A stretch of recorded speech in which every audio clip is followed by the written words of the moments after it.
Bismillah. Assalamualaikum warahmatullahi wabarakatuh. Alhamdulillahi wassalatu wassalamu ala nabiyina al-karim Muhammadin sallallahu alaihi wasallama wa ala alihi wa sahbihi wa man ittaba'ahum bi ihsanin ila yaumiddin. Kepada para ikhwan maupun akhwat jamaah Masjid Nurul Hidayah yang Allah Subhanahu wa taala cintai dan muliakan. Alhamdulillah, di pertemuan yang kedua ini kita akan melanjutkan tentang amalan yang tidak disyariatkan dalam Islam, artinya tidak mutaba'atul Rasul dalam 6 perkara. Yang pertama disebutkan bisa jadi amalan itu tertolak, tidak ngikutin Nabi, yakni karena sebabnya. Contoh, yakni jika ada seseorang yang sholat 2 rakaat setiap kali memasuki rumahnya, maka ini merupakan satu amalan. Sholat itu disyariatkan, dia ikhlas mengerjakannya, namun dia membuat satu amalan setiap kali masuk rumahnya dia sholat sunnah masuk rumah. Ini karena sebab. Kalau masuk masjid sholat 2 rakaat ada sunnahnya nggak Pak? Ada, namanya tahiyatul masjid. Ya, tahiyatul masjid. Ini contoh sebab mengapa Anda sholat 2 rakaat setiap kali masuk masjid. Ya karena ini sebabnya dicontohkan oleh Rasul. Sebabnya apa? Karena masuk masjid. Kalau nggak masuk berarti nggak ada sholat sunnah. Nah, ini termasuk perkara yang muhdas, yang baru ketika kita sholat Idul Fitri ataupun Idul Adha yang disunahkan di tanah lapang, di ruang terbuka, bukan di dalam masjid. Saya ulangi, sunnahnya sholat Idul Adha ataupun Idul Fitri, sholat 2 hari raya dalam Islam, yakni sunnahnya di tanah lapang, di ruang terbuka. Kalau nggak ada mungkin bisa di jalan raya. Intinya bukan di masjid, kecuali dalam keadaan darurat, hujan, jalanan becek, ya, maka boleh di dalam masjid. Nah, ketika kita sholat Idul Adha ataupun Idul Fitri di lapangan, terus kita datang sholat Allahu Akbar. Nah, kemudian kita tanya, mohon maaf Pak, Bapak sholat apa ya? Sholat tahiyat. Ya, bukan tahiyatul masjid, tahiyatul lapangan. Gitu. Kira-kira ada nggak? Nah, ini perkara baru dalam Islam. Sebabnya dia sholat itu karena masjid, masuk masjid ada sholat sunnah. Itu contoh karena sebab. Ya. Atau contoh yang lain, ada seorang merayakan perayaan, peringatan yang sangat mulia. Ia mengadakan satu acara memperingati tentang hari kemenangan, kemerdekaan, yakni Perang Badar. Perang Badar itu kaum muslimin menang besar. Terus kita ingat tahun sekian, tanggal sekian, terus kita merayakan. Dia merayakan hal tersebut karena ada sebabnya. Kemenangan ketika Rasulullah berperang dengan orang-orang kaum musyrikin, yakni Perang Badar. Tapi Nabi nggak contohkan. Maka ini perkara muhdats, perkara baru dalam din agama. Maka mardud akan tertolak, sekalipun ikhlas. Contoh yang kedua, di antara perkara yang baru dalam Islam, yang Nabi nggak contohkan, kemudian dibuat-buat, yakni dari segi apa? Jinsuhu, jenisnya. Ini tentunya contoh yang sangat makul, yang populer adalah ketika Idul Adha, Idul Kurban. Kita ada beberapa jenis hewan yang memang disyaratkan untuk dikurbankan. Apa contohnya hewannya? Sapi. Masuk di dalamnya kebo. Apalagi Pak? Unta, jangan lupa. Onta dulu nih. Karena di Indonesia jarang ada onta gitu ya. Jadi ingatnya langsung sapi. Ya, kemudian apa lagi tadi? Onta. Yang kedua, yang tiga? Kambing. Atau apa? Domba. Ya. Sapi, onta, kambing ataupun domba. Kebo masuk ke sapi. Ada 4 jenis hewan yang disyariatkan untuk dikurbankan. Maka selain dari itu, maka ini perkara muhdas, perkara baru dalam Islam dan tidak bakal diterima. Mentang-mentang bandar ayam, saya berkurban untuk Idul Adha 1000 ekor ayam. Diterima nggak? Nggak bakal. Ya, walaupun jumlahnya 1000 ekor ayam, ini ekornya doang lagi Pak ya, karena tunggir nggak laku ya, dikurbankan. Ini udah bid'ah munkaroh ya. Ini nggak bakal diterima. Ini udah siapa jenisnya. Tapi kalau dia cuma sekedar memotong saja, motong kuda, boleh nggak motong kuda? Ya, untuk dimakan dagingnya dibagikan boleh nggak? Bukan kurban ya, dia punya hewan kurban, punya kuda disembelih kemudian dibagikan dagingnya, boleh nggak? Boleh, sedekah. Tapi kalau dijadikan hewan kurban, maka ini mardud, tertolak. Atau apa namanya itu Pak? Yang daging kelinci ya, sate marangi atau apa itu ya? Katanya bahan dasarnya dari daging kelinci. Ya, boleh nggak? Untuk disembelih, dimakan, dikonsumsi boleh nggak? Boleh. Dikurbankan nggak boleh. Ya. Apalagi bipang, boleh nggak bipang? Haram ya, babi panggang gitu ya. Nggak boleh, haram ya. Ma'asyiral muslimin azanallahu wa iyyakum jami'an. Yang ketiga di antara amalan yang ya ini tidak disyaratkan, artinya apa? Menyelisihi Rasul dari segi apa? Takarannya, miqdaruhu, takarannya, ukurannya, jumlah atau bilangannya. Ini sinonim saja, ya. Contohnya dalam hal apa? Berwudu. Dari hadis Utsman ibn Affan, Nabi kalau berwudu itu 3 kali, berkumur 3 kali, membasuh tangan kanan 3 kali, membasuh tangan kiri 3 kali. Jumlahnya jelas. Tapi kalau 4 kali, 5 kali, bahkan sampai 10 kali, nah ini tentunya perkara muhdas. Bahkan disebutkan, ya Nabi mengatakan manzada ala dzalika, barang siapa yang menambahkan berwudu lebih dari 3 kali, faqad asaa wa ta'adda wa zalama. Sungguh dia telah berbuat jelek, wa ta'adda, dan telah melampaui batas, togut, wa zalama, dan telah berbuat kezoliman. Orang yang melebihkan takaran, jumlah, bilangan dalam ibadah, ini perkaranya besar. 3, asaa, telah berbuat buruk, jelek, ta'adda, melampaui batas, ya, wa zalama, dan telah berbuat zolim terhadap dirinya dan terhadap syariat ini. Maka kalau wudu, ya 3 kali maksimal, jangan berlebihkan. Ini tentunya kepada ibadah-ibadah yang lain. Tawaf di haulal Ka'bah, di sekitar Ka'bah, berapa jumlahnya? 7. Boleh nggak kalau 9? Semangat nih Ustadz, masih muda gitu kan. Bid'ah, ya muhdas, tidak boleh. Misalkan lagi zikir ba'da shalah, istighfarnya berapa kali? 3 kali, astagfirullah, astagfirullah, astagfirullah.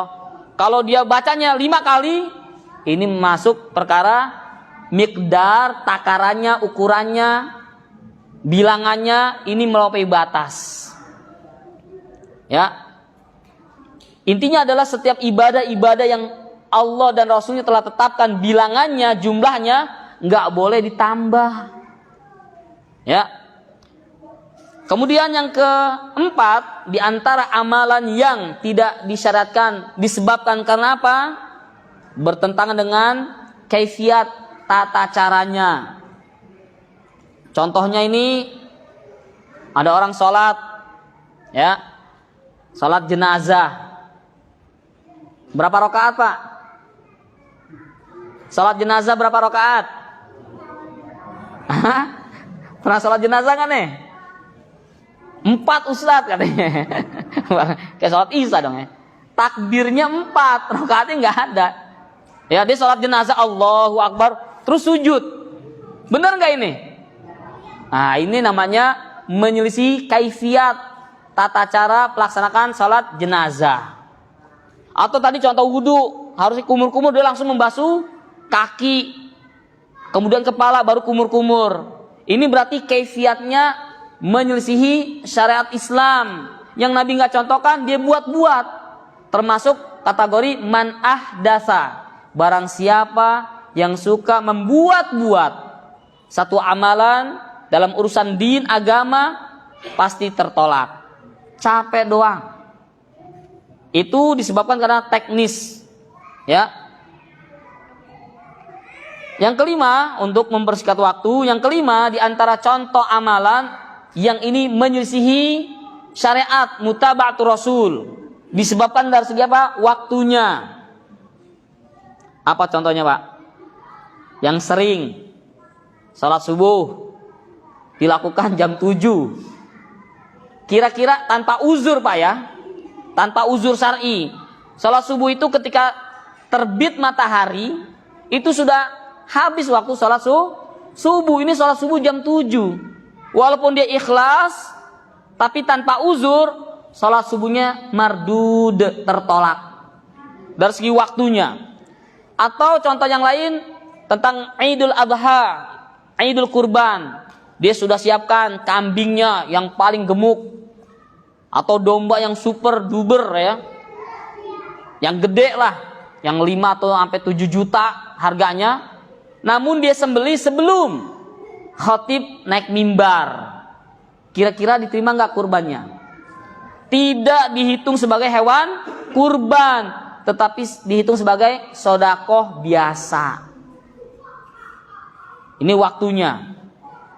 Kemarin ketika saya menunaikan ibadah umroh, ditanya sama kawan, Ustadz lagi umroh apa haji katanya. Ini yang nanya orang awam, nggak apa-apa, kita senyumin aja. Ya. Kalau haji kan waktunya khusus nggak, Pak? Khusus di bulan apa? Zulhijjah. Ini nanya, Ustadz lagi umrah atau haji? Saya bingung jawabnya nih. Masa saya mau bilang lagi haji gitu ya? Ya pasti umroh. Ya, maka harus diperhatikan waktunya. Ya, ini yang suka telat-telat sholat subuhnya tanpa uzur nggak diterima. Nggak diterima sholat subuhnya. Atau sholat isya menjelang mendekati waktu subuh. Ya, hati-hati, jangan meremehkan tentang masalah ibadah. Walaupun syaratnya mudah, cuma 2, tapi harus diperhatikan. 1 saja cacat, maka tertolak amalannya. Yang selanjutnya dari segi apa? Makanihi, dari segi tempat. Ya, setiap amal ibadah yang menyelisih syariat Islam, tidak mutabatu Rasul dari segi tempatnya, maka akan mardud. Contohnya iktikaf. Iktikaf sunnahnya di mana? Di masjid. Dia iktikafnya di kuburan, nyari wangsit, ya, nyari nomor togel, gitu, nanya ke mbah, gitu. Ini perkara bukan hanya bid'ah, bahkan mengandung kesyirikan di dalam Islam. Iktikaf itu berdiam diri di masjid, tempatnya di masjid, bukan di kuburan. Ya, orang kita kan gitu, Pak ya, Masya Allah, Ramadannya di hari-hari terakhir itu iktikafnya harusnya di masjid. Iktikafnya enggak, ya, di mall gitu. Tawafnya kita mah di Ka'bah, dia enggak, ya. Tawafnya sama di Tang City, keliling gitu. Lantai 1, 2, 3 sampai 7 gitu ya. Turun lagi. Ya, dari segi apa? Tempatnya. Contoh yang lain selain itikaf apa, Pak? Haji. Nah, haji di mana? Di Makkah Al-Mukarramah. Nah, orang-orang Iran, orang-orang Syiah, Rafidhah, mereka bikin Ka'bah. Ya.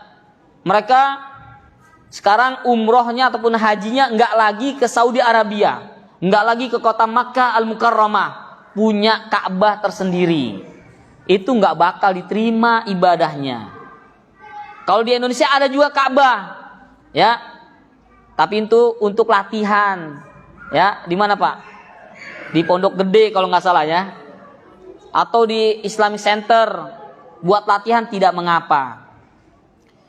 Ma'asyiral muslimin azanallahu wa iyyakum jami'an. Maka diperhatikan tentang tempatnya. Di antaranya lagi yang keberapa sekarang? Udah selesai ya? Oh, Masya Allah, berarti ngaji nih, serius berarti. Kirain mau bablas gitu ya. Ya, saya kira cukup, Pak. Jadi 6 perkara ini harus diperhatikan. Selebihnya nanti kita akan buka sesi soalun wa jawabun. Ada yang mau nanya secara langsung? Tafadhalu.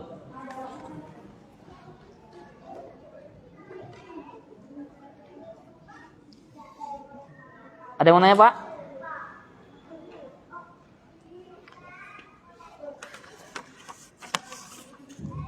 Kalau tidak ada, kita jawab pertanyaan dulu nih. Bismillahirrahmanirrahim. Assalamualaikum warahmatullahi wabarakatuh. Waalaikumsalam warahmatullahi wabarakatuh. Ustadz, izin bertanya, apakah wudhu 1 kali atau 2 kali? Apakah boleh, Ustadz? Mohon penjelasannya. Terima kasih. Thayyib, ma'asyiral muslimin azanallahu wa iyyakum jami'an. Untuk berwudhu ini dilihat situasi dan kondisinya. Paling banyak maksimal berapa tadi? 3 kali, dan ini sunnah dan sempurna. Ya, maka orang mendapatkan pahala sholat berjamaah itu 25 sampai 27 derajat, terhitung bukan dari Allahu Akbar, tapi terhitung dari apa? Wudunya. Ya, fa asbagha wudu'ahu. Dia menyempurnakan wudunya. Paling bagus 3 kali. Kalau sekiranya airnya sedikit, harus dibagi-bagi dengan yang lain, maka minimal 1 kali. Boleh. Ya, al-ibahah mubah, boleh saja 1 kali minimal. Ya. Bahkan ada satu anggota wudu yang harus memang 1 kali. Mengusap kepala, mengusap bukan membasuh.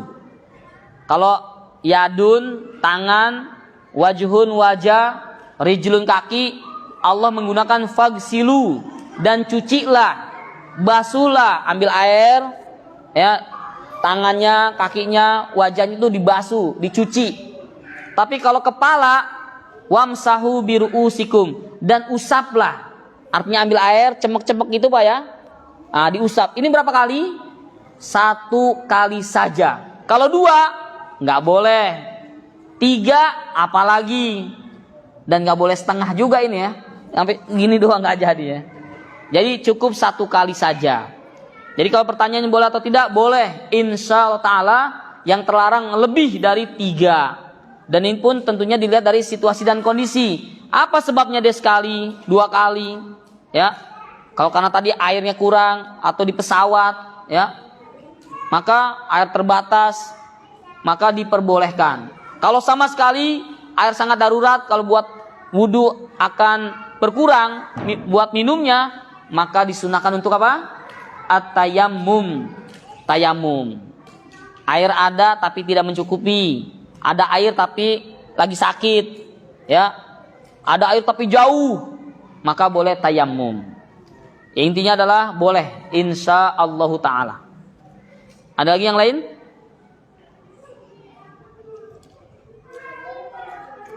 Kalau tidak ada, kita cukupkan sampai sini. Dan untuk pertemuan yang akan datang kita masih hadis yang kelima Pak ya. Ini tadi baru penjelasannya. Nanti di bulan yang akan datang kita akan menyimpulkan apa faedah dari hadis yang kita telah pelajari bersama. Kurang lebih ada 18 faedah. Hadisnya dikit, man amila amalan laisa alaihi amruna fahuwa raddun. Tapi para ulama mereka mengambil faedah-faedah dari hadis tersebut sampai ada yang mengumpulkan sampai 18 faedah hadis tersebut. Insyaallah taala di pertemuan yang akan datang. Terima kasih kami ucapkan sekali lagi atas perhatiannya. Jazakumullahu khair. Semoga Allah tetap memberikan semangat untuk kita belajar terus dan jangan pernah yakni bosan dari mempelajari dinul Islam. Karena tidak ada yang menyelamatkan kita di akhirat kelak kecuali amalan yang kita kerjakan ikhlas karena Allah dan juga mutaba'atur Rasul. Kita tutup dengan membaca doa kafaratul majlis. Subhanakallahumma wa bihamdika asyhadu an la ilaha illa anta astaghfiruka wa atubu ilaik. Wabillahi taufiq wal hidayah. Wassalamualaikum warahmatullahi wabarakatuh.